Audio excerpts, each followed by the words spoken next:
cours. Et la semaine prochaine, il est sur Paris, donc on peut l'utiliser.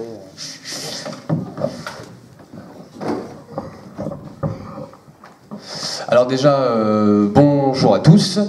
Et je vais me présenter, mais avant tout, je tiens à remercier Christophe d'avoir créé cette petite manifestation pour que tous les petits mouvements ou assos entre guillemets rebelles, non soumises, se réunissent, fassent connaissance et discutent de leur action et fassent connaissance pour éventuellement mener le même combat sous la même bannière ou se réunir. Donc pour me présenter, moi c'est Johan Signol, j'ai 27 ans, je suis salarié, je suis vendeur. Et donc, je suis le représentant du MLPS, du docteur Claude Reichmann. Donc, ce mouvement qui a été créé en 1991, combat et informe les gens, parce que depuis 2001 en France, il y a des lois européennes qui ont été retranscrites intégralement depuis 2001 en droit français, qui nous permettent à nous tous, salariés, TNS, travailleurs non salariés, indépendants, agriculteurs, même fonctionnaires, eh bien, ces lois nous permettent de s'assurer librement pour notre santé et pour notre retraite. Donc, je vais vous lire un petit peu, un petit condensé d'informations que j'ai ramené. J'aime pas faire du par cœur, donc autant discuter et vous décrire tout ça. Donc, comme je vous ai dit, depuis 2001, ces lois européennes ont été retranscrites intégralement en droit français depuis 2001. Mais ces lois avaient été déjà retranscrites depuis 1994. Mais elles n'étaient pas retranscrites intégralement. Parce que naturellement,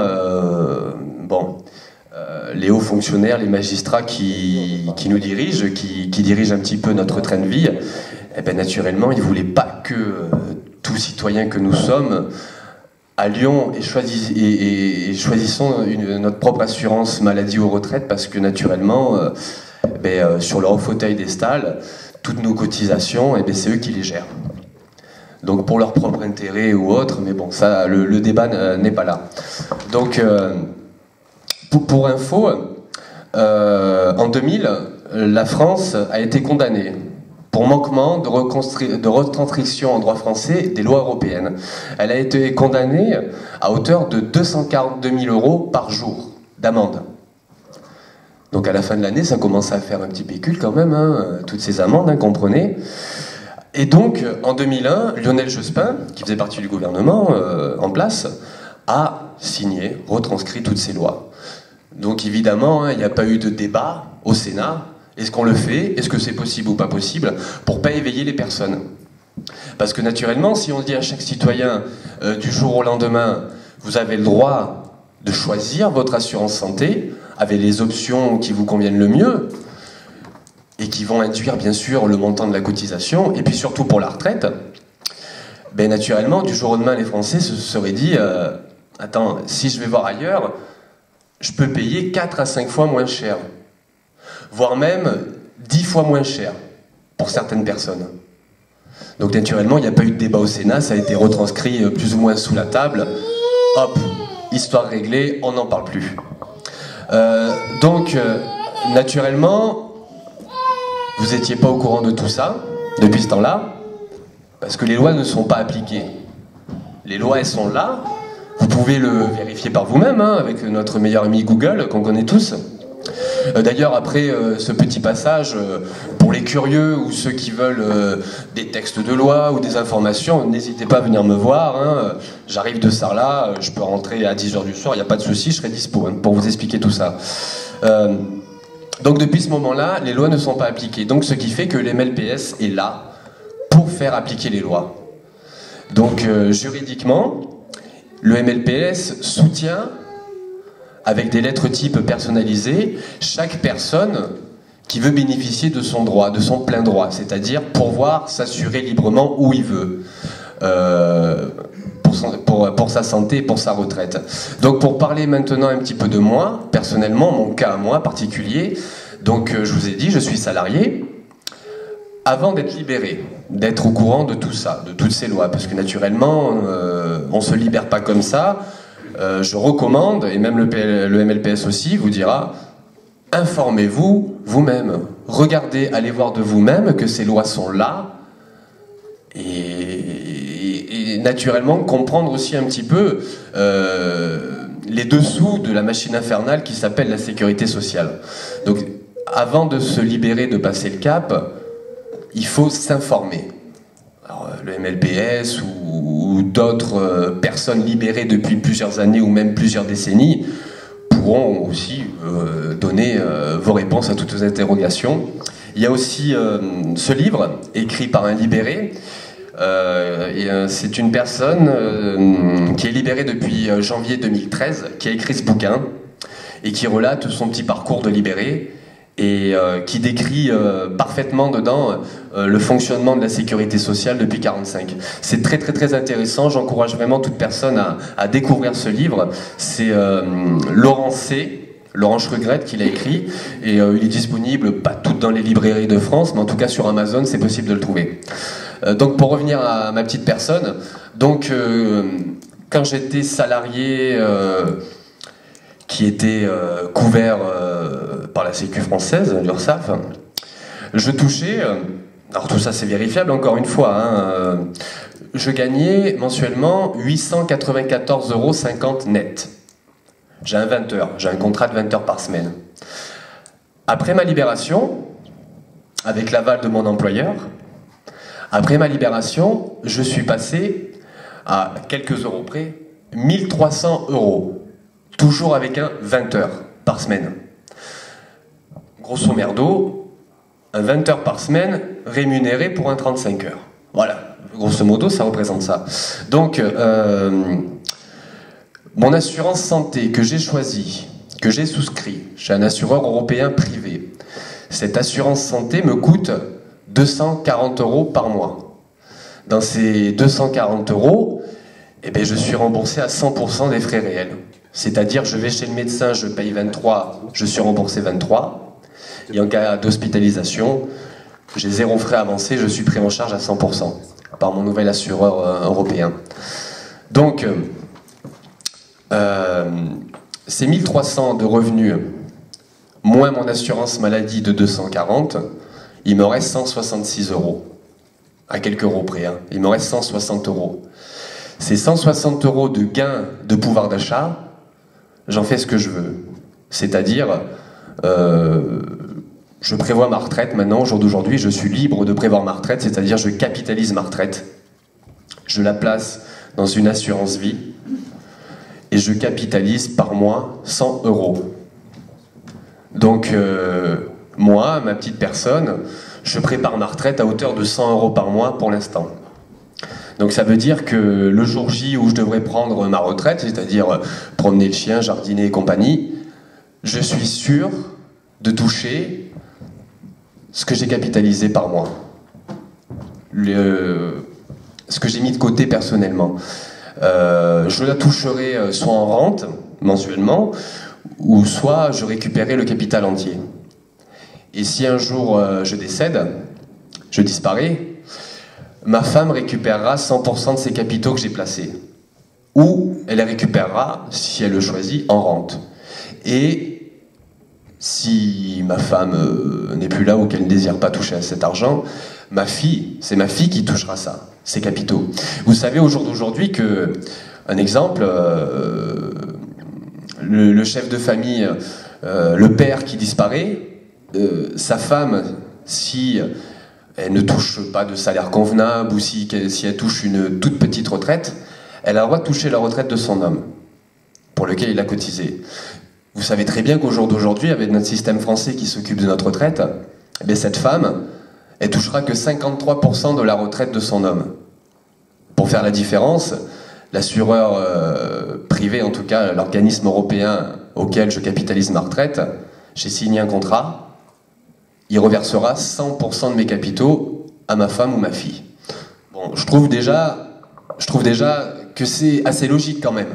Ce que j'ai mis de côté pour ma retraite, eh bien, c'est ma famille qui en profitera. Et pour vous donner un petit peu le fond de ma pensée, ces sous-là, eh bien, ça va pas repartir pour les petits avantages. Ça regarde que moi ce que je vais vous dire, hein, ça regarde que mes opinions propres. Ces sous-là que j'ai capitalisés, ça va pas aller entretenir les privilèges de nos magistrats, nos députés, nos ministres. Vous savez très bien qu'au jour d'aujourd'hui, un ministre qui passe au galon de ministre, au bout de 6 mois, hop, c'est fait, il a la retraite de prise. Sa retraite, elle est faite, il peut partir du gouvernement en laissant un pauvre tas de merde gros comme ça, il aura sa retraite. Donc c'est-à-dire, moi, ce que je capitalise au jour d'aujourd'hui, ça va profiter à ma famille, et uniquement qu'à ma famille. Donc, j'ai fait à peu près le tour.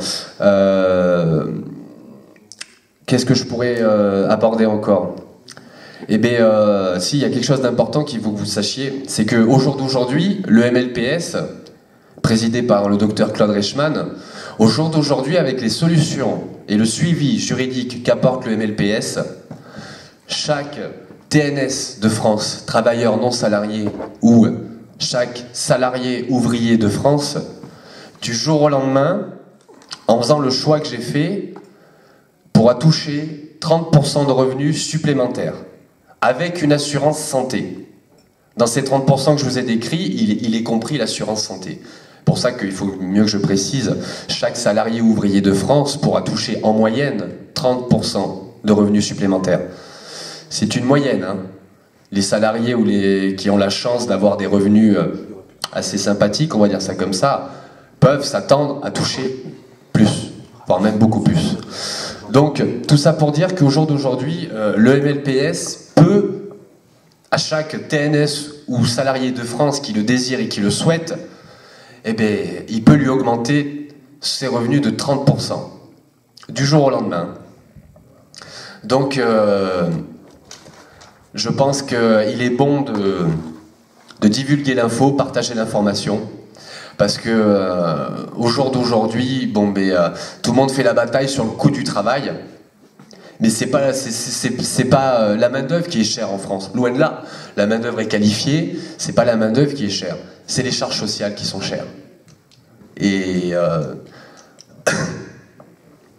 je veux bien que tout le monde prenne conscience que du jour au lendemain, vous pouvez augmenter vos revenus et avoir le libre choix de souscrire une assurance santé que vous choisissez, avec les options que vous choisissez. Et puis surtout aussi, ce qui est important, c'est la retraite. La retraite, c'est personnel, ça regarde que nous. C'est-à-dire, voilà, il faut au bout d'un moment, après 20 ans, 30 ans de cotisation, comment se fait-il qu'au jour d'aujourd'hui, certains TNS ou même salariés du secteur privé, le jour J où ils veulent prendre leur retraite, eh ben les préfectures leur donnent dans un premier temps le minimum vieillesse, pendant quelques mois, voire même un an, le temps qu'ils touchent leur retraite, leur petite retraite. Donc, j'aimerais bien finir sur quelque chose très très important, c'est que beaucoup de personnes ont comme argument de nous dire à nous qui sommes libérés, parce qu'en fait le mot libéré veut dire se responsabiliser, tout simplement, et choisir ses actes, ses faits.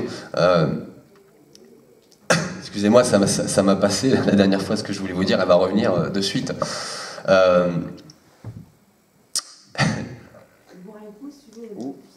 Ouais.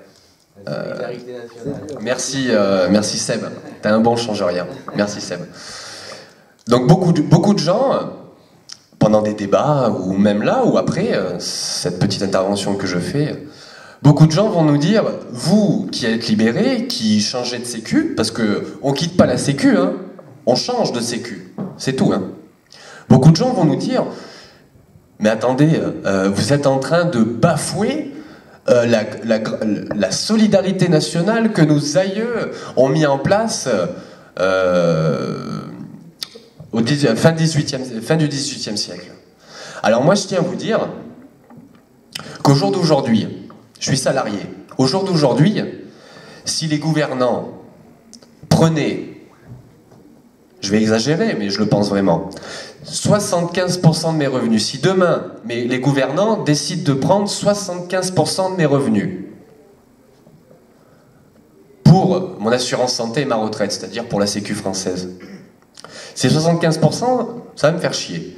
Mais je serais entièrement d'accord qu'ils me les prélèvent à la seule condition que chaque citoyen français, du secteur privé, du secteur public, les fonctionnaires de plusieurs administrations, et surtout aussi ceux qui sont tout en haut de la pyramide, les énarques, les technocrates, les députés et compagnie, les politicards, si on prenait 75% de revenus, qu'on mette dans un ballon commun, et que ce ballon commun soit dispatché à tout le monde en cas de besoin, pour la santé ou pour le chômage ou pour la retraite, si tout le monde devait cotiser la même chose et bénéficier exactement des mêmes prestations de services en tant que santé et compagnie, eh bien, j'y verrais aucun inconvénient. Ça s'appelle un régime de sécurité sociale universel et légal. Ça s'appelle comme ça. Au jour d'aujourd'hui, on prend 50% de mes revenus à mettre dans un ballon. Et pour aboutir le sujet d'inégalité, eh ben on va en parler. Parce que notre système, au jour d'aujourd'hui, n'est pas du tout solidaire. Vous avez le droit de dire non, il n'y a pas de souci. Hein. Mais par contre, sachez bien une chose au jour d'aujourd'hui, c'est que les TNS, qui sont taxés à 50% de leurs revenus, et voire même aussi à 50% sur leurs dividendes, pour certains cas, eh bien, certaines de ces personnes, eh bien, ils se foutent en l'air. C'est pas un par mois ou un toutes les 2 semaines. Non, c'est un TNS et un agriculteur qui se suicident tous les 2 jours en France. Et ça, c'est du concret, vous pouvez le vérifier par vous-même. Donc au jour d'aujourd'hui, la grande solidarité nationale tue 2 personnes par jour ou tous les 2 jours.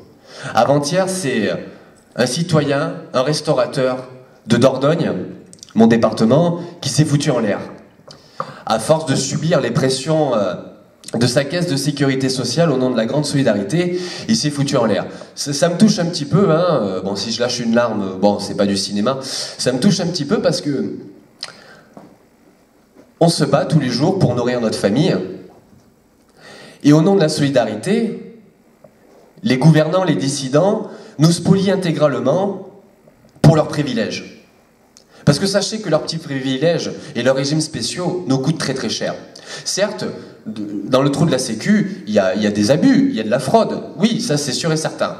Par contre, ce qui nous coûte cher aussi, c'est ces 8000 magistrats qui nous dirigent et qui nous spolient au jour le jour. Donc, pour revenir sur le grand mot solidarité, moi, Johan Signol, salarié, eh bien, dès l'année prochaine, je serai encore plus solidaire de vous tous. Parce que dès l'année prochaine, je vais commencer à payer de l'impôt sur le revenu. Et ça, c'est grâce à ma libération que je vais payer de l'impôt sur le revenu. Donc grâce à ma libération, je vais être encore plus solidaire. Je fais un petit flashback. La CMU. La CMU, ça aide les travailleurs pauvres ou les pauvres tout court. La CMU sert à les couvrir pour la santé, pour les dépenses de santé qu'ils ont. La CMU, je pense que je vais la prendre à 70% des gens qui sont assis ici. La CMU, elle n'est pas financée par la Sécu, par les charges sociales que les TNS payent, ou même par les cotisations qui sont prélevées sur votre salaire. La CMU, elle n'est pas financée comme ça. La CMU, avant, elle était financée par l'impôt. Et depuis 2013, la CMU, elle est financée par 6% de taxes sur les mutuelles complémentaires que vous souscrivez. Parce que naturellement, vous avez bien remarqué que la Sécu vous prélève 50% de vos revenus pour vous assurer et pour préparer votre retraite. Mais en attendant, si vous n'avez pas souscrit de mutuelle complémentaire, ben les remboursements, ils volent pas haut. Vous êtes au courant, je vous apprends rien. Donc, sachez bien une chose que maintenant, demain, quand vous rencontrerez un libéré ou une personne qui vous parle de ça, la traitez pas de personne non solidaire. Parce que c'est pas vrai. C'est totalement faux. Et ça, c'est le grand débat de nos politiciens qui nous dirigent. Oui, les libérés de la Sécu sont pas solidaires. Ou au nom de la solidarité, c'est pas bien ce qu'ils font. Mais sachez, messieurs, dames, qu'au jour d'aujourd'hui, vous le savez maintenant, hein, La CMU, elle n'est pas financée par la Sécu, elle est financée parce que je vous ai décrit à l'instant. Je crois que j'ai fait à peu près le tour de ce que je voulais vous dire. Donc, il y a un dernier point surtout qui est très important. Vous connaissez certainement, et sûr, un indépendant autour de vous. Un ami d'un ami, ou même de la famille, vous en connaissez un indépendant. Ça, c'est sûr et certain. Si vous sentez qu'il est dans la merde, parce qu'un indépendant ne viendra jamais vous voir, vous dire « Oh putain, c'est dur, en ce moment, j'en chie. » Non, un indépendant est fier d'un indépendant, et est fier tout court, donc il ne parlera pas de ses problèmes. Si vous connaissez un indépendant qui a vraiment du mal à payer ses cotisations, eh ben, je vous encourage à lui transmettre mon numéro de téléphone ou mon profil Facebook parce que je pourrais l'aider, lui trouver des solutions. Donc, voilà, pour finir, et après je vais laisser le micro, en se libérant, en changeant de sécu, on augmente son pouvoir d'achat. Tout de suite, immédiatement. Si beaucoup de personnes suivaient ce chemin, naturellement, en bénéficiant en moyenne de 30% de revenus supplémentaires, ces 30% de revenus, qu'est-ce que vous allez faire?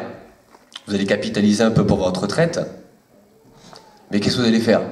Ah ben, vous allez prendre du bon temps, comme tout le monde, rénover votre maison, arranger votre maison, ou partir en vacances, ou vous faire plaisir tout simplement. Donc, ces 30% de revenus en moyenne supplémentaires que chaque personne va pouvoir toucher en changeant de sécu, ils vont être directement réinjectés dans l'économie. Donc ce qui fait qu'avec le flux de TVA supplémentaire, ou tout simplement le business qui va se créer du jour au lendemain, en augmentant ses revenus, soyez-en sûrs, et c'est un schéma totalement logique, que l'économie de la France va repartir de plus belle. J'ai fini, je passe le micro et je vous remercie à tous d'être venus.